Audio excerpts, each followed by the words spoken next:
नमस्कार बच्चों, कैसे हो आप सब। मैं हर्षलता, ब्लॉक लाखनवाजा, जिला रोहतक से। बच्चों, मैं आज आपको वृक्ष हमारे मित्र जो कि कक्षा 5वीं का जो लेसन है उसमें से मैं आज आपको पाठ कराऊंगी। वृक्ष हमारे मित्र। मैंने पहले भी आपको एक वीडियो के माध्यम से वृक्षों के अर्थात पेड़ों के महत्व के बारे में समझाया था। आज हम सब इस लेसन को पढ़ेंगे जिससे कि आपको समझ आएगा कि वृक्ष हमारे मित्र किस प्रकार हैं। आज हम ये लेसन पढ़ेंगे। आप सब भी अपनी पुस्तक में से इस लेसन को पढ़िए। वृक्ष हमारे मित्र। वृक्ष अर्थात पेड़। ये लेसन है, ये जो आपका पाठ है, इसमें वृक्षों के महत्व के बारे में बताया गया है। बहुत पुरानी बात है, एक राजा बड़े ही जिद्दी स्वभाव का था। जिद्दी मतलब हर बात के लिए अपनी ही मनमानी करना, जिद करना। वह सदैव अपनी मनमानी करता था। एक दिन वह जंगल में घूमने के लिए निकला। थोड़ी देर बाद भयंकर तूफान आ गया। कहाँ गया था राजा? जंगल में। उसके वहाँ पर जब वो गया तो वहाँ पर भयंकर तूफान आ गया, मतलब आंधी तूफान चल पड़ा। बादल गरजने लगे, बिजली चमकने के साथ साथ जोरों की वर्षा होने लगी। जोरों की वर्षा होने लगी अर्थात बहुत जोर की बरसात हो गई। रास्ते में बड़े बड़े वृक्षों के गिर जाने से रास्ता अवरुद्ध हो गया। जब पेड़ गिर गए तो जो रास्ता था वो बंद हो गया। अर्थात जब वो अपनी रथ से या घोड़े से जा रहा था तो उसको जाने का मार्ग नहीं मिला, रास्ता नहीं मिला, रास्ता बंद हो गया था। राजा को रथ से नीचे उतरकर पैदल चलना पड़ा। जब वृक्ष गिर जाते हैं तो आगे जाने का रास्ता बंद हो गया, तो उसका रथ नहीं जा सका और उसे पैदल जाना पड़ा। उसे बहुत गुस्सा आ गया। जब उसे पैदल चलना पड़ा राजा को तो उसे बहुत गुस्सा आ गया। उसने निश्चय किया कि वह रास्ते में आने वाले सभी वृक्षों को कटवा देगा। जब उसे पैदल चलना पड़ा तो उसको गुस्सा आ गया, तो उसने यह निर्णय ले लिया कि जितने भी वृक्ष हैं इनकी वजह से मुझे पैदल चलना पड़ा है, तो मैं क्या करूँगा, इन सभी वृक्षों को कटवा दूंगा। राजा ने महल में पहुंचकर अपने मंत्रियों की सभा बुलाई और कहा कि आज वृक्षों की अधिकता के कारण जंगल में मार्ग अवरुद्ध हो गया और मुझे पैदल चलना पड़ा। क्योंकि वो जंगल में जब गया था तो क्या आ गया था? तूफान आ गया था। तो तूफान आने के कारण जो उस वृक्ष हैं वो गिर गए थे रास्ते में, जो रास्ता जो है बंद हो गया था। तो उसने अपनी सभा बुलाई और उसने ये ऐलान किया कि मुझे वृक्ष ज़्यादा होने के कारण वो गिर गए थे और उनके कारण मुझे पैदल चलना पड़ा, और पैदल चलने से मेरे कोमल पैरों में छाले पड़ गए। क्योंकि वो राजा था, राजा कभी पैदल चला ही नहीं था, तो उस कारण से उसे बड़ी कठिनाई हुई और उसके पैरों में छाले पड़ गए और मुझे बहुत कष्ट हुआ, उसे बहुत दर्द भी हुआ। इसीलिए जंगल के सारे वृक्षों को काट दिया जाए। अब उसने बिना सोचे समझे ही ये ऐलान कर दिया कि जंगल में जितने भी वृक्ष हैं उन सबको काट दिया जाए, क्योंकि मुझे पैदल चलना पड़ा और मुझे कष्ट हुआ, मेरे पैरों में छाले पड़ गए।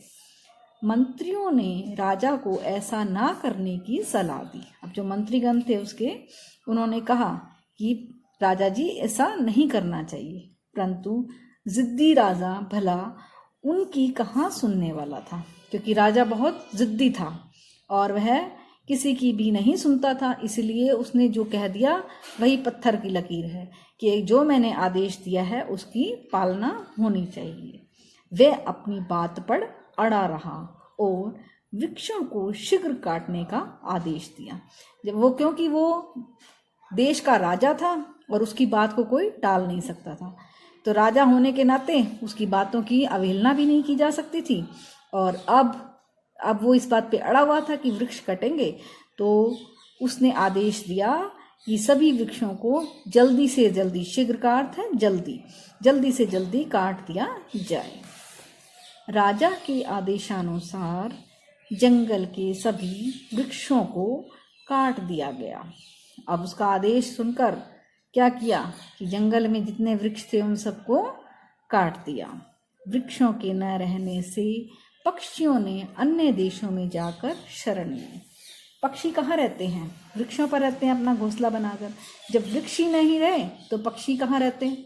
तो पक्षी उस देश को छोड़ के किसी अन्य देश में चले गए, और जिस कारण क्या हुआ, इस कारण देश में कीड़े मकोड़ों की संख्या बढ़ गई। जब जो हमारे पक्षी हैं वो क्या खा लेते हैं, जो कीड़े मकोड़े होते हैं उनको खाते हैं। तो अब जब पक्षी नहीं रहे तो क्या हुआ, उस देश में कीड़े मकोड़ों की संख्या बढ़ गई, क्योंकि उन्हें खाने वाले पक्षी अब नहीं थे। इससे वातावरण में काफ़ी बदलाव आ गया। जब हर चीज़ की बढ़ोतरी हो जाएगी और एक चीज़ कम हो जाएगी तो क्या होगा, जो हमारा जो पर्यावरण है और जो वातावरण है उसमें बहुत ज़्यादा अंतर आ जाता है। सारा वातावरण प्रदूषित हो गया, अनेक बीमारियां उत्पन्न होने लगी, रोगों के कारण प्रजा हाहाकार करने लगी। जो क्योंकि वृक्ष ही ऐसे हैं जो हमें क्या देते हैं, ताजी हवा देते हैं, ऑक्सीजन देते हैं। जो हम हवा छोड़ते हैं वो कौन लेता है, वृक्ष लेता है, और हमें जो ऑक्सीजन चाहिए वो कौन देता है, वृक्ष ही देते हैं। तो इसलिए वृक्षों का होना बहुत ही ज़रूरी है। लेकिन जो राजा था वो जिद्दी था, अड़ियल था, उसने सिर्फ अपने कष्ट को देखा और किसी चीज़ को उसने नहीं सोचा और वृक्ष कटवा दिए। अब उसका क्या परिणाम हो रहा है वो इस पाठ में बताया जा रहा है।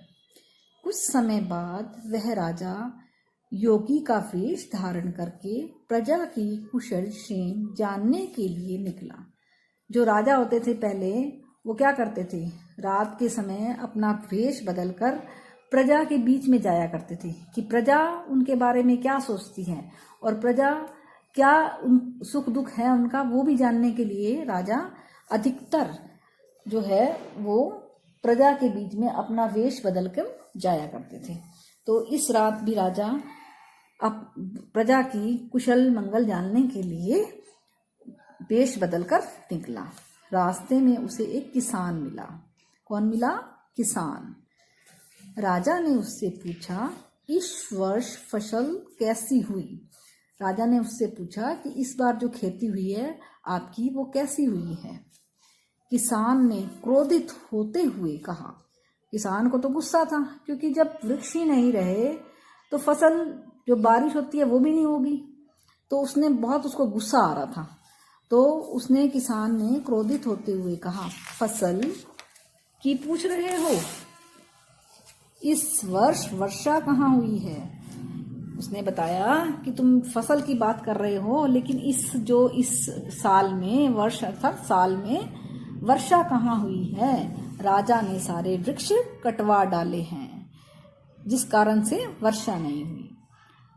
वृक्ष वर्षा लाने में सहायक होते हैं, क्योंकि जब बादल उड़ते हैं तो वृक्ष उनको अपनी ओर खींचते हैं और फिर उससे वर्षा होती है। जब वृक्ष ही नहीं रहे तो वो बादलों को अर्थात मेघ को कैसे बुलाएंगे?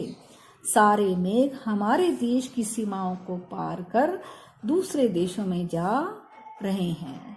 बादल यहाँ पर बरसते ही नहीं हैं, क्योंकि यहाँ पर हरियाली नहीं है, वृक्ष नहीं है, जिस कारण से वर्षा नहीं हुई है। वृक्षों के कटने से तुम्हारा क्या नुकसान हुआ? राजा ने पूछा। अब उस किसान से पूछ रहा है कि वृक्ष कट गए तो क्या हुआ, क्योंकि उसने तो सोचा ही नहीं ना इन बातों के बारे में। तो वो उनसे पूछ रहा है कि वृक्ष कट जाने से तुम्हारा क्या नुकसान हुआ? किसान ने कहा, नुकसान नहीं तो और क्या है। जब वृक्ष ही नहीं रहे तो मेघों को ठंडा करने वाली पत्तियां कहाँ रह गई हैं? जो बादल जो हैं उनको ठंडा करने वाली, अब जब वृक्ष नहीं रहे हैं तो कहाँ से आएंगी वो पत्तियां जब वृक्ष ही नहीं रहे? तो इस कारण इस वर्ष एक भी बूंद वर्षा नहीं हुई है, सूखा पड़ गया है। वर्षा ना होने से क्या होता है आपको पता है ना, खेती में बारिश होना बहुत जरूरी है। बहुत अधिक बारिश भी नुकसान करती है और बारिश ना होने से भी नुकसान होता है। वर्षा के न होने से सारी फसलें नष्ट हो गई हैं, सूखा पड़ गया, सारी फसल सूख गई। खाने को अनाज नहीं मिल रहा है। व्यापारियों में खाद्य पदार्थों के दाम मनमाने कर दिए हैं। जब क्या होगा, हमारे पास खाने के लिए अनाज कम होगा तो क्या होगा, हर चीज़ की कीमत बढ़ जाएगी। तो जो खाने और पीने की चीज़ें हैं वो उनके रेट भी बढ़ गए हैं। प्रजा भूख से तड़प रही है। पेट भरने के लिए लोग एक दूसरे को लूट रहे हैं, आपसी झगड़े बढ़ रहे हैं। जब अनाज कम होता है तो क्या होगा, जब महंगाई बढ़ जाती है तो क्या होगा, एक दूसरे की लूट पाट शुरू हो जाती है। दूसरा इंसान भूखा मरते हुए क्या करेगा कि कहीं और से कुछ मिल जाए, बस यही उसके दिमाग में रहेगा कि कैसे मुझे दूसरे से छीननी है। तो क्या हो गया, हमारी प्रजा में अब लूट पाट शुरू हो गई है और आपसी झगड़े भी बढ़ गए हैं। यहाँ पर देखिए, आप ये देख रहे होंगे, ये जो राजा है वो वेश बदलकर प्रजा के बीच में गया हुआ है। किसान की बातें सुनकर राजा कुछ आगे बढ़ा। उसने कुछ लोगों को झुंड में जाते हुए देखा। अब वो किसान से बात करके अब आगे की तरफ गया है, तो आगे देखता है कि कुछ लोग झुंड बनाकर, मतलब एक समूह में लव इकट्ठा हुए हैं। राजा ने उनके पास जाकर पूछा, तुम लोग कहाँ जा रहे हो? अब राजा को उत्सुकता हुई कि ये कहाँ जा रहे हैं, तो राजा उनसे प्रश्न पूछता है कि जो आप सब लोग हैं वो कहाँ जा रहे हैं? तो अब वो जवाब दे रहे हैं, हम लोग उस देश को छोड़कर जा रहे हैं। सभी ने एक स्वर में कहा। उन्होंने बताया कि हम इस राज्य को, इस देश को छोड़कर जा रहे हैं। सभी ने जवाब दिया। तो राजा फिर पूछता है, यहाँ तुम्हें क्या तकलीफ है? राजा ने पूछा। राजा उनसे पूछता है कि तुम लोग क्यों जा रहे हो? यहाँ तुम्हें क्या तकलीफ हो गई है जो तुम ये देश छोड़कर जा रहे हो? राजा के मनमय रवैये से हम लोगों को काम नहीं मिल रहा है। हम सभी के लिए भूखों मरने की नौबत आ गई है। वो जो लोग हैं उन्हें तो नहीं पता कि ये राजा है, तो वो उस राजा को ही जवाब देते हैं, क्योंकि वो तो एक साधु वेश में आया हुआ है। तो वो कहते हैं कि राजा के मनमयी रवैये से सारे, मतलब वो अपनी मनमर्जी करता है राजा, जिसके कारण से हम सब भूखे मर रहे हैं। तो इस कारण से हम ये जो है ये देश छोड़कर जा रहे हैं। रोगियों के इलाज के लिए जिन जड़ी बूटियों की ज़रूरत होती है वे अब नहीं मिल रही हैं, क्योंकि जो वृक्ष हैं वो हमें क्या देते हैं, जड़ी बूटियां भी देते हैं, लकड़ी भी देते हैं, हवा भी देते हैं। अब जब वृक्ष ही नहीं रहे तो अब वो जड़ी बूटियां भी नहीं हैं जिससे क्या होता है, रोगियों की दवा मिल सके। इलाज के अभाव से लोग मर रहे हैं। भोजन पकाने के लिए लकड़ियां तक नहीं मिल रही हैं। स्वास्थ्य वृद्धि करने वाली फलों का भी अभाव हो गया है। देखिए इस पैराग्राफ में ही आपकी कितनी चीजें आ गई हैं। सबसे पहले जड़ी बूटियां रोगियों के लिए, फिर भोजन पकाने के लिए लकड़ियां, और स्वास्थ्य वृद्धि के कारण फल, कितनी सारी चीजें हो गई। ठीक है, तो ये सब चीजें कहाँ से मिलती हैं? वृक्षों से। तो कहता है कि स्वास्थ्य वृद्धि करने वाले फलों का भी अभाव हो गया है। इस देश में रहने के लिए अब बचा ही क्या है? जब ये सब चीजें ही नहीं हैं तो अब इस देश में क्या बचा है? इसीलिए हम लोग इस देश को छोड़कर दूसरे देश में जा रहे हैं। यह सुनकर राजा को बहुत दुख हुआ। तेज धूप में चलते चलते वह थक गया था। वह चाहता था कि कहीं छाया में बैठकर थोड़ी देर विश्राम कर ले, लेकिन रास्ते में वृक्षों के न होने के कारण वह आराम नहीं कर सकता था। अब क्या देते हैं वृक्ष? हमें छाया देते हैं, ठंडक देते हैं। तो अब उसको एहसास हुआ, जब उसको थक गया वो चलते चलते, कि कहीं वृक्ष होता तो मैं उसके नीचे बैठकर कुछ देर आराम कर लेता। इतने में एक व्यक्ति राजा के पास आकर भयभीत स्वर से कहने लगा, भयभीत मतलब डरा हुआ, वो कहने लगा, ओ योगी, यहीं से जल्दी भाग जाओ। वो उस क्योंकि साधु वेश में था राजा, तो उसको कहता है कि आप जल्दी से यहाँ से भाग जाओ। राजा पूछता है, क्यों? राजा ने पूछा, जंगलों को नष्ट कर देने से शाकाहारी जानवर तो भूख से मर गए। अब आहार की खोज में मांसाहारी जानवर बस्तियों में घुस आए हैं।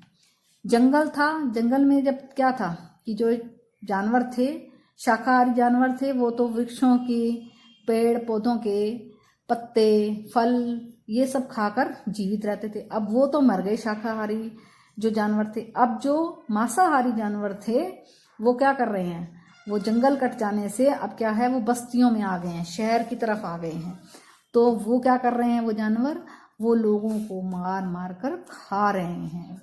मेरी बात मानो और तुम यहीं से जल्दी भाग जाओ, यह अजनबी ने राजा से कहा। उस व्यक्ति ने, जो अजनबी था, उसने उस राजा को कहा जो कि साधु वेश में था। यह सुनकर राजा का सिर चकरा गया। आज उसे अपनी गलती का एहसास हुआ। अब उसको पता चला कि मैंने कितना गलत किया था। वृक्षों को कटवाकर उसने कितनी बड़ी भूल की थी। तो वृक्ष हमें क्या क्या देते हैं, आज उसको एहसास हुआ। जो आपने इसमें पैराग्राफ में भी पढ़ा, जड़ी बूटियां देते हैं, छाया देते हैं, और फल देते हैं, लकड़ियां देते हैं, हवा देते हैं, और हम इंसानों के साथ साथ वो जो वृक्ष हैं वो जानवरों के लिए भी बहुत ही आवश्यक हैं। तो जो जानवर भी हैं उन्हीं वृक्षों से अपने जीवन का निर्वाह करते हैं। राजा तुरंत महल में लौट आया। उसने मंत्रियों की बैठक बुलाई और कहा, अब मैं जान गया हूँ कि मैंने वृक्षों को कटवाकर कितनी बड़ी भूल की है। अब उसको एहसास हो गया कि जो वृक्ष हैं वो हमारे जीवन में कितने उपयोगी हैं, और वो कहता है कि अब मैं जान गया हूँ कि वृक्ष हमारे लिए कितने ज़रूरी हैं। तो उसने अपने मंत्रियों की एक सभा बुलाई जिसमें उसने आगे आदेश दिया, हम सभी वृक्ष संपदा से वंचित हो गए हैं, इससे जंगली जीव जंतु समाप्त हो गए। और क्या हुआ, प्रकृति में अनेक हानिकार परिवर्तन हो गए हैं। हानिकार तो हो गई क्योंकि अब जब हमें शुद्ध वायु ही नहीं मिलेगी तो क्या होगा, वातावरण प्रदूषित हो जाएगा। वातावरण प्रदूषित होने से क्या होगा कि प्रकृति में भी, जो हमारी नेचर प्रकृति है, उसमें भी अनेक तरह के बदलाव आएंगे। तो वो जो बदलाव बिना पेड़ों के होंगे वो अच्छे नहीं होंगे। पक्षियों के न रहने से कीड़े मकोड़े बढ़ गए। पक्षी खा जाते थे क्योंकि पक्षी अब छोड़कर चले गए उस देश को। जिस देश में वृक्ष नहीं थे तो क्या हुआ, वहाँ पर कीड़े मकोड़ों की संख्या बढ़ गई। जब कीड़े मकोड़े बढ़ जाएंगे तो क्या होगा, हमारे घरों में, हमारे शरीर में भी, और हमारे कपड़ों में, सब में वो कीड़े मकोड़े आ जाएंगे। तो क्या, मैंने न केवल वृक्षों को कटवाया बल्कि देश की जनता और पर्यावरण के साथ भी घोर अन्याय किया। तो राजा को अपनी गलती का एहसास हुआ। तो उसने बोला कि मैंने वृक्षों को कटवाकर केवल अपने देश की जनता का और पर्यावरण के साथ भी घोर अन्याय किया है, मतलब मैंने गलत किया है। राजा ने मंत्री की ओर देखा। सभी मंत्री राजा की बातों को ध्यान से सुन रहे थे। राजा ने आगे कहा, आप लोगों की अच्छी बातें मैंने अनसुनी कर दी थी।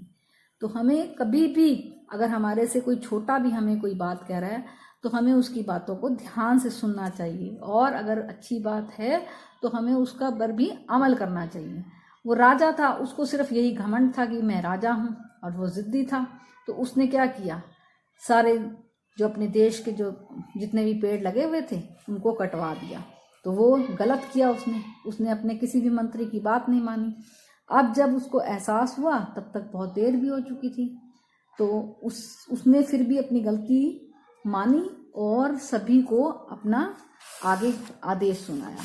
लेकिन इस कड़वे अनुभव ने मुझे एक नया पाठ पढ़ाया। राजा बोल रहा है ये कि मुझे इस कड़वे अनुभव ने मुझे एक नया पाठ पढ़ाया है। हमारे पूर्वजों का कहना सत्य था कि वृक्षों से जंगल, वृक्षों से क्या बनता है? जंगल, जंगलों से मेघ, मेघ मतलब बादल, जब बादल भाप, जब वृक्षों की जो होता है भाप लेकर बादल ऊपर जाते हैं, हवा से ही तो जाते हैं। और मेघों से क्या बनता है? पानी, पानी से जीवन और जीवन से खुशी आती है। पानी से जीवन और जीवन से खुशी आती है। इस सत्य को अब मैंने जान लिया है कि वृक्ष हमारे सच्चे मित्र हैं। इनकी रक्षा करना हम सबका परम कर्तव्य है। क्या जाना? कि वृक्ष हमारे मित्र हैं। वृक्षों से हमें बहुत अधिक लाभ हैं। वृक्ष हमें क्या क्या देते हैं? हमें सबसे पहले शुद्ध वायु देते हैं, लकड़ी देते हैं, औषधि देते हैं, फल देते हैं, और हमारे पशु जो हैं उनके लिए भी चारा देते हैं। ठीक है, तो वृक्ष हमारे क्या हैं? हम सब के लिए बहुत ही उपयोगी हैं। राजा ने आदेश दिया, राज्य में ढिंढोरा पिटवा दिया जाए कि जो व्यक्ति कम से कम 10 वृक्ष लगाएगा उसे एक स्वर्ण मुद्रा इनाम में दी जाएगी। अब राजा क्या कर रहा है? पहले तो उसने खुद ही वृक्ष कटवाए थे और अब सभी प्रजा को आदेश दे रहा है कि जो व्यक्ति 10 वृक्ष लगाएगा उसे एक स्वर्ण मुद्रा दी जाएगी। राजा के विचारों में आए परिवर्तन को देखकर सारे मंत्री चकित थे, क्योंकि उसने खुद एहसास हो गया था कि वृक्ष हमारे लिए कितने उपयोगी हैं। तो बच्चों, आप सब वृक्षों के महत्व को जान गए होंगे। पिछली वीडियो में भी आपको बताया था। अब आप सब भी अपने आसपास वृक्ष लगाइए और अपने आसपास जो वृक्ष लगे हुए हैं उनकी देखभाल कीजिए। धन्यवाद।